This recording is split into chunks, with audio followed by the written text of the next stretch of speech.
ओम नमः शिवाय। श्री शिवाय नमस्तोभ्यम। आप सभी का स्वागत है आपके अपने चैनल लॉर्ड कृष्ण भक्ति ऑफिशियल पर। आज हम सोमवार व्रत की पावन कथा आरंभ करते हैं। एक शहर में एक शाहूकार बहुत धनवान था। उसको धन आदि किसी बात की कोई कमी नहीं थी, परंतु पुत्र न होने के कारण वह बहुत दुखी रहता था। वह इसी चिंता में रात दिन रहता और इसलिए वह पुत्र की कामना के लिए प्रति सोमवार को शिव जी का व्रत और पूजन किया करता। सायंकाल को शिव जी के मंदिर में जाकर दीपक जलाया करता था।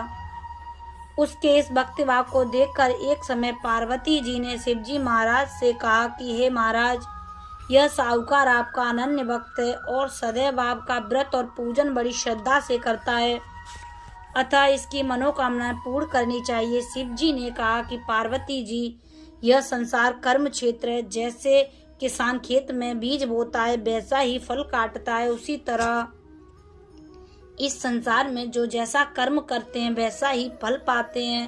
पार्वती जी ने अत्यंत आग्रह से कहा कि महाराज, जब यह आपका ऐसा अनन्य भक्त है और यदि इसको किसी प्रकार का दुख है तो उसको अवश्य दूर करना चाहिए, क्योंकि आप तो सदैव अपने भक्तों पर दया करते हैं, उनके दुखों को दूर करते हैं। पार्वती जी का ऐसा आग्रह देख शिव जी महाराज प्रसन्न होकर कहने लगे, हे पार्वती जी, इसके कोई पुत्र नहीं है और इसी पुत्र चिंता से यह दुखी है। इसके भाग्य में पुत्र ना होने पर भी इसे पुत्र की प्राप्ति का वर देता हूँ, परंतु वह पुत्र केवल 12 वर्ष तक ही जीवित रहेगा।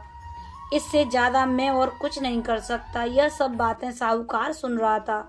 यह सुनकर ना उसे खुशी हुई ना ही दुख हुआ।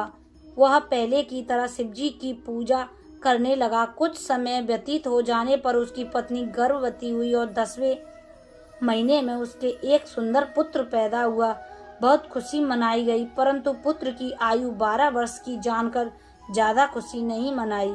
धीरे धीरे समय व्यतीत होने पर जब पुत्र की आयु 9 वर्ष की हो गई तो उसके विवाह के लिए उसकी माता ने कहा, परंतु साहूकार ने मना कर दिया और काशी जी पढ़ने के लिए भेज दिया। साथ में अपने साले को भेजा और बालक के मामा को बहुत सा धन देकर दोनों को काशी भेज दिया और कहा, रास्ते में जिस जगह पर भी रुको वहां पर यज्ञ करते, दान देते तथा ब्राह्मणों को भोजन कराते हुए जाना। इसी तरह रास्ते में उनको एक शहर पड़ा। उस शहर के राजा की पुत्री का विवाह था और दूसरी ओर दूसरा राजा का लड़का जो विवाह के लिए बारात लेकर आया था वह एक आंख से काना था। लड़के के पिता को इस बात की बड़ी चिंता थी कि कहीं वर को देखकर कन्या के माता पिता विवाह में किसी प्रकार की अड़चन पैदा न कर दें। तभी वहां पर सेठ के लड़के को देखा और मन में विचार किया, क्यों ना दूल्हा इसी को बनाया जाए। यह सब बातें लड़के और उसके मामा से कहा तो वे दोनों राजी हो गए और फिर उस सेठ के बेटे को स्नान कराकर वस्त्र धारण करा, घोड़ी पर चढ़ा, दरवाजे पर ले गए। बड़ी शांति से सब कार्य हो गए। वर के पिता ने सोचा कि विवाह का कार्य भी इसी से करा लिया जाए तो क्या बुराई है। ऐसी बातें जब उस लड़के के मामा से कहा तो वे दोनों राजी हो गए और विवाह कार्य भी हो गया। परंतु जब वह सेठ का लड़का जाने लगा तो राजकुमारी की चुंदड़ी पर लिख दिया कि तेरा विवाह तो मेरे साथ हुआ है, परंतु जिस राजकुमार के साथ तुमको भेजेंगे वह एक आंख से काना है और मैं तो काशी जी पढ़ने जा रहा हूँ। उस राजकुमारी ने जब अपनी चुंदड़ी पर ऐसा लिखा हुआ देखा तो उसने अपने माता पिता को सभी बातें बतला दी। तो राजकुमारी के माता पिता ने विदाई से इनकार कर दिया। बारात वापस चली गई। उधर सेठ का लड़का और उसका मामा काशी जी पहुंच गए। वहां जाकर उन्होंने यज्ञ करना और लड़के ने पढ़ना शुरू कर दिया। जब लड़के की आयु 12 वर्ष की हो गई तब एक दिन उन्होंने यज्ञ रच रखा था कि उस लड़के ने अपने मामा से कहा, मामा आज मेरी तबीयत ठीक नहीं है, और वह लड़का अंदर जाकर सो गया। थोड़ी देर में उसके प्राण निकल गए। जब उसके मामा ने आकर देखा कि वह तो मुर्दा पड़ा है तो उसको बड़ा दुख हुआ और उसने सोचा कि रोना पीटना मचा दूंगा तो यज्ञ का कार्य भी अधूरा रह जाएगा, और जल्दी से यज्ञ का कार्य समाप्त कर दिया। तब जाकर रोना पीटना आरंभ कर दिया। संयोगवश उस समय शिवजी महाराज और पार्वती जी उधर से जा रहे थे।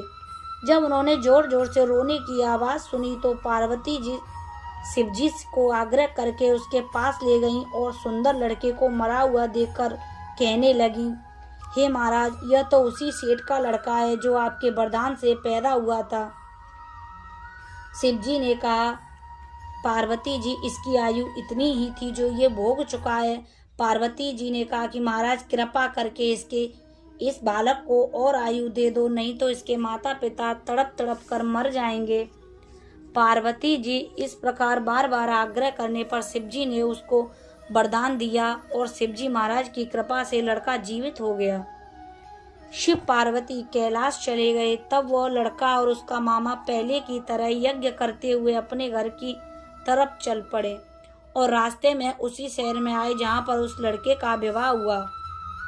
वहाँ पर जाकर जब उन्होंने यज्ञ आरंभ कर दिया तो उस लड़के के ससुर ने उसको पहचान लिया और महल में लाकर उसकी बड़ी खातिर की, साथ ही बहुत सा धन देकर अपनी बेटी को विदा किया।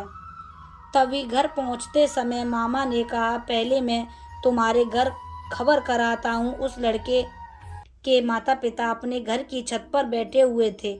उन्होंने प्रण रखा था कि पुत्र सकुशल आया तो ठीक है, वरना अपने प्राण त्याग देंगे। इतने में उस लड़के के मामा ने आकर यह समाचार दिया कि आपका पुत्र आ गया है, परंतु उनको विश्वास न आया। तब उसके मामा ने शपथ पूर्वक कहा कि आपका पुत्र अपनी स्त्री तथा बहुत सा धन लेकर आया है। तो उस सेठ ने अपने पुत्र और वधू का स्वागत किया और बड़ी प्रसन्नता के साथ रहने लगे। इसी प्रकार जो कोई मनुष्य सोमवार का व्रत धारण करता है अथवा कथा पढ़ता है और दूसरों को सुनाता है तो उनका सारा दुख दूर हो जाता है और उनकी समस्त मनोकामनाएं पूर्ण होती हैं। इससे लोक में बहुत प्रकार के सुख भोग कर अंत में सदाशिव लोक की प्राप्ति होती है। ओम नमः शिवाय। अगर आपको यह कथा पसंद आई हो तो इस वीडियो को लाइक करें, शेयर करें और हमारे चैनल लॉर्ड कृष्णा भक्ति ऑफिशियल को सब्सक्राइब जरूर करें। ओम नमः शिवाय। श्री शिवाय नमस्तोभ्यम।